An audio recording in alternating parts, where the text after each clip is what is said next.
kerja-kerja kita laras sejalan dengan kerja. Itu sama-sama semua. Sebentar lagi kita akan kesempatan kehadirannya. Saya berharap semua bisa mengikuti kegiatan ini sampai selesai. Berarti akan banyak hal-hal yang penting yang disampaikan oleh para materi yang bisa menjadi tambahan masukan ilmu bagi kita semua. Hari ini saya nyatakan dibuka.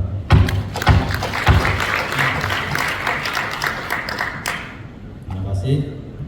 Mohon maaf.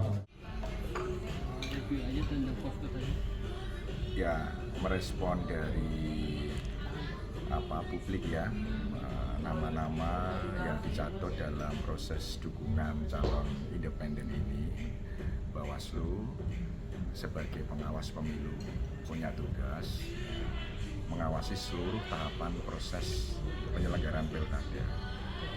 Salah satunya adalah proses dalam verifikasi administrasi, verifikasi faktual calon gubernur independen. Nah, maka dari itu setelah kejadian ini rame ya di publik, tentu kami punya tugas kepada masyarakat yang merasa dicatut namanya, ya, silahkan mengadu atau melaporkan kepada Bawaslu Provinsi DKI Jakarta. Nanti kami akan tindak lanjuti. Ya. Mungkin publik perlu tahu juga cara melapornya ini seperti apa. Oke, kalau melapor sebenarnya kan secara resmi datang ke kantor itu ya. Nanti akan mengisi form laporan dan itu yang akan dikaji oleh Bawaslu apakah laporan ini sudah memenuhi syarat formil dan material. Kalau misalkan itu belum, ya pelapor kita minta untuk melengkapi.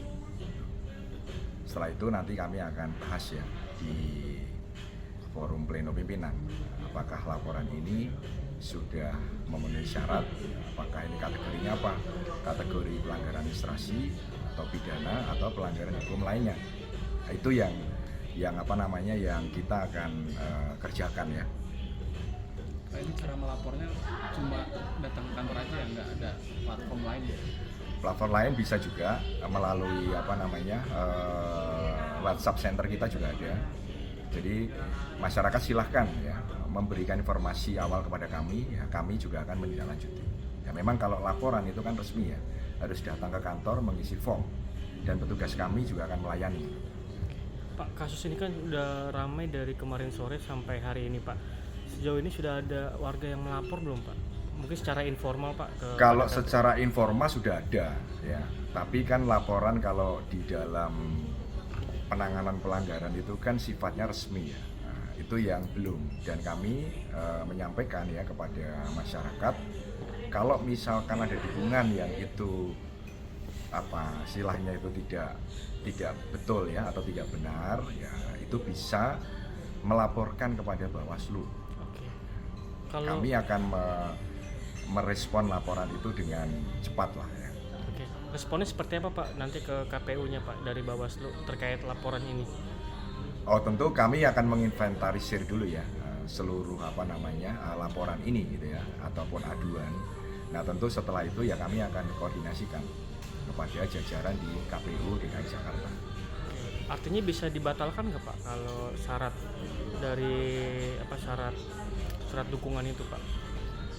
Kita belum bisa sejauh itu ya, karena kita akan melihat dulu laporannya seperti apa dan juga datanya ini kan harus dilakukan verifikasi dan juga nanti akan ada misalkan klarifikasi dan seterusnya akan kita kaji dulu. Jadi kalau keputusannya apa ya kita belum bisa ya. Karena kan kita harus menunggu laporan itu masuk atau aduannya ya. Nah, misal nanti terbukti gitu ya, apakah berpotensi jadi gugur dukungannya, apalagi misalkan tidak memenuhi tadi 600 ribuan 680. Ya, itu kan ada hitung-hitungannya ya, ada rumusannya yang kita juga harus cek gitu ya. Kalau dukungan syarat calon independen di Jakarta itu kan ada 618 ribu. Nah, apakah itu sudah memenuhi syarat atau belum? Tapi kan KPU sudah menetapkan bahwa calon independen ini dinyatakan memenuhi syarat dukungan minimal sebagai calon gubernur dan wakil gubernur dari jalur independen. Nanti maksudnya misal yang dicatat namanya itu ada 300 ribu katakanlah, berarti itu bisa gugur nanti, Pak? Kita lihat datanya ya. Kalau misalkan itu ternyata melampaui itu ya tentu kalau tidak memenuhi syarat yang 618 minimal ya tentu itu kan tidak bisa dinyatakan tidak memenuhi syarat. Tapi sekali lagi saya mau menegaskan, ini kan harus kita cek datanya, termasuk yang nanti akan masuk ke kami ya, apa aduan ataupun laporan yang resmi tentu ya. Gitu ya. Pak, terkait posko itu nanti poskonya ada di mana aja Pak? Posko pengaduan itu? Tentu yang resmi ya tentu di kantor Bawaslu ya, karena kami kan punya kantor ya di tingkat provinsi, di tingkat kabupaten kota itu ada kantornya, tentu akan dibuka di kantor, dan kantor kami akan buka selama 24 jam. Artinya ini sebagai bagian dari respon ya publik, respon Bawaslu terhadap permasalahan ini. Pak, gimana Pak memastikan Bawaslu ini menindaklanjuti laporan dari masyarakat yang lapor? Tentu kalau namanya laporan itu kan harus didukung dengan bukti. Nah, tentu bukti nanti yang akan kita lakukan kajian. Apakah buktinya itu valid, ya, sahih? Ya, kalau misalkan itu buktinya memang kuat, ya tentu kita akan tidak lanjuti. Nah, kita kan nggak bisa berandai-andai ya, karena itu laporan kan harus kita cek secara langsung. Meskipun ini beberapa masuk lah secara informal ya, sudah mulai mengadu kepada kami. Pak, berapa lama Pak kira-kira untuk memproses aduan itu? Karena kan mengingat pendaftaran ini juga Cukup dikit mepet lagi nih. Ya, tentu kita mengikuti mekanisme yang ada. Mekanisme di Bawaslu itu kan, misalkan kita ada laporan masuk, tentu kita langsung melakukan verifikasi ya. Laporannya itu apakah sudah memenuhi syarat. Nah, kalau misalkan itu belum memenuhi syarat, tentu akan diminta dilengkapi. Nah, waktunya kapan? Berapa lama? Nah, kalau kita dalam melakukan kajian awal, misalkan laporan itu kan 2 hari. Nah, 2 hari, kalau misalkan 2 hari sudah cukup bukti, ya kita akan segera registrasi dan kita proses. Pak, ngapunten, untuk penegasan aja barangkali syarat bahwa bukti itu terverifikasi dan betul gitu, apa aja sih Pak? Kalau ini kan syarat pencalonan juga KTP ya. Ya, kita akan mengecek dokumen KTP-nya. Apakah itu betul KTP itu KTP yang sah gitu ya, dan memang tidak memberikan dukungan kan gitu. Nah, itu yang akan kita cek. Kemana saja? Ya ke seluruh pihak-pihak terkait itu ya. Misalkan dari yang pemilik KTP-nya dan juga pihak-pihak lain yang memang tersangkut dengan laporan ini kan itu. Misalkan siapa ya, itu bisa ke penyelenggara ya, bisa kepada kandidat kan itu ya.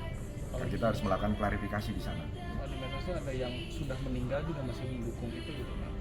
Gimana? Meninggal sudah masih mendukung. Nah, maksudnya KTP-nya masih dipakai gitu. Oke, berarti itu KTP-nya belum dicabut itu nicknya.